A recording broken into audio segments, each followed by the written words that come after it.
kamamshi and mga kaplantitas, kaplantitos.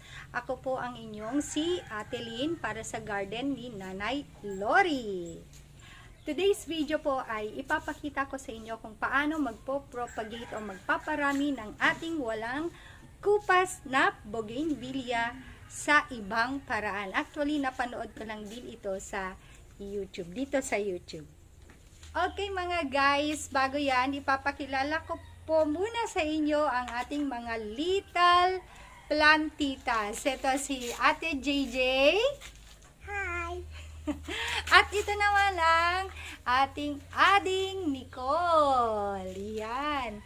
Sila ang ating magiging assistants for today's vlog. It's a good thing po na habang bata pa sila ay turuan na natin sila o ipamulat natin na pahalagahan ng ating kalikasan. Especially po yung pagtatanim ng mga halaman o ng mga puno. Kesa puro sila gadgets, ayan, turuan natin sila kung paano maging responsable at mahalin ang ating mga halaman. So, guys, ito yung mga cuttings na nakuha ko kinat ko sa ating mga mother plants. Ayan. So, eto na siya. Just cut it into 3 to 4 inches. Ayan. Kung gusto mo nang may dahon, wag mo nang tanggalin. Pwede lang din na hindi tanggalin yung dahon. Ayan. Ginagawa ko po, ayan, ito. Binababad ko siya sa tubig ng mga overnight o kaya 2 days. Ito. So, ayan, ready na nating itanim ang mga ito. Okay guys, so, ang una nating gagawin ay i-prepare natin ang ating soil mixture. At ang gagawa niyan ay ang ating si Ate JJ, the little plantita. Siya ang magpre-prepare ng ating soil mixture.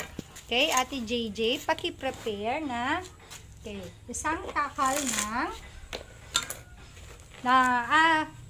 2 takal ng garden soil.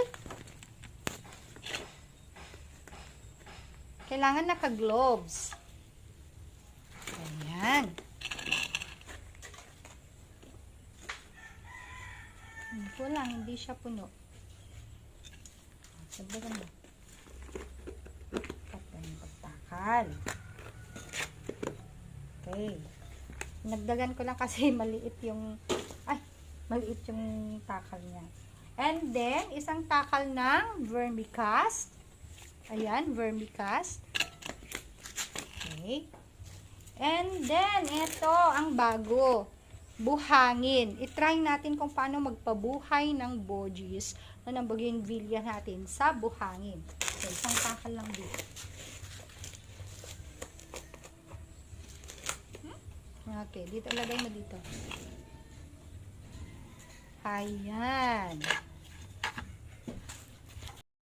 Ayan, so ready na ang ating soil mixture. At ngayon naman, it's Ading Nicole's turn. Siya naman ang magmimix at maglalagay sa ating plastic bag.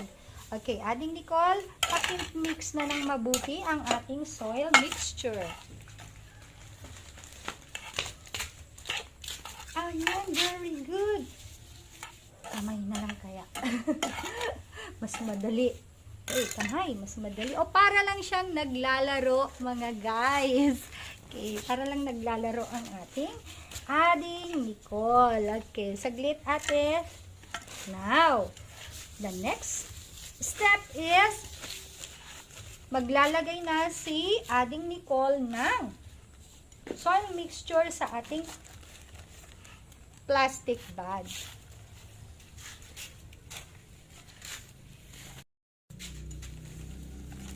Dahan-dahan. Be careful. Yan, punuin mo. Punuin mo, anak. Para lang siyang naglalaro.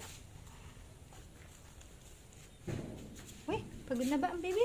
Hindi. Yan, kailangan matutong magtanim. Kasi kailangan natin ng mga halaman. Para saan bang mga halaman, Ate JJ? Oh, Ading Nicole, para saan ang mga halaman? Para sa garden. At pampampa, ano ba ni dudulot? Pampaganda, di ba? Paganda. Ayan. Alright, guys. Ayan. Natapos na ni Ading Nicole maglagay ng ating soil mixture. So, next na gagawin ng ating Ading Nicole ay lalagyan na niya ng tubig ang soil mixture. O, yung isa pa. Ay, may uod, yay. O, tanggalin. Hindi yan uod. Hindi, maliit lang yun. Ay, talaga? Okay. Sige pa. Dagdagan pa. Basahin ng mabuti ang ating soil mixture. Dagdagan. Okay, yun pa.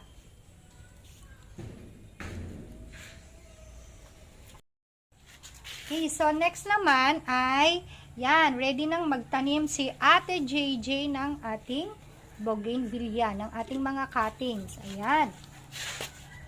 Para masigurado, gagawin na lang niyang tig-dalawa ang itutusok sa bawat bag. Kasi hindi tayo gagamit ng rooting hormone. Kaya, ito, organic na organic. Okay, ate, pakitusok na. Tusok. Okay, dalawa na lang itusok mo. Dito. Tsaka dyan. Okay, diinan mo. Ha?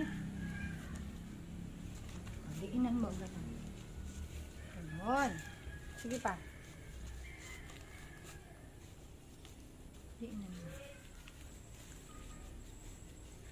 Okay, next. Sa plastic bag. Ulit. Ito.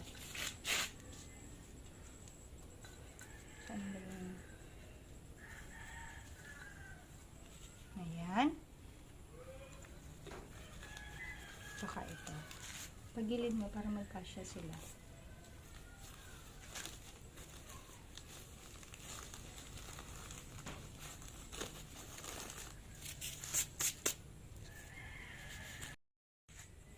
Okay, yung isa pa pong paraan ay nilalagyan natin ng carbonized rice hull. Yung soil mixture natin. Ang importante, lagyan lang siya ng buhangin.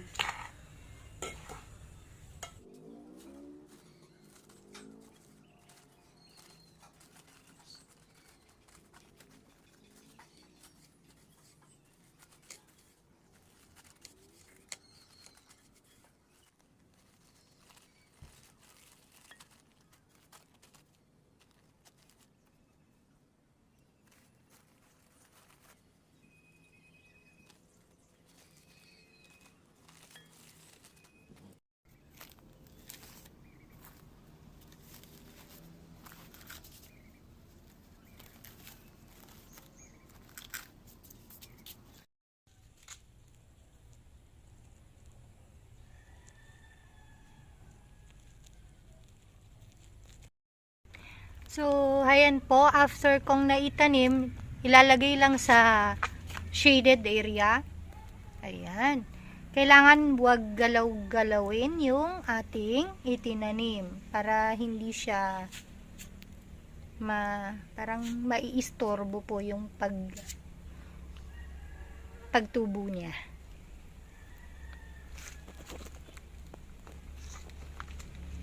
Ito yung mga cuttings na inano ko nung nakaraang araw. So that's all for today's vlog, guys, and thank you for watching. From garden ni Nanay Lori.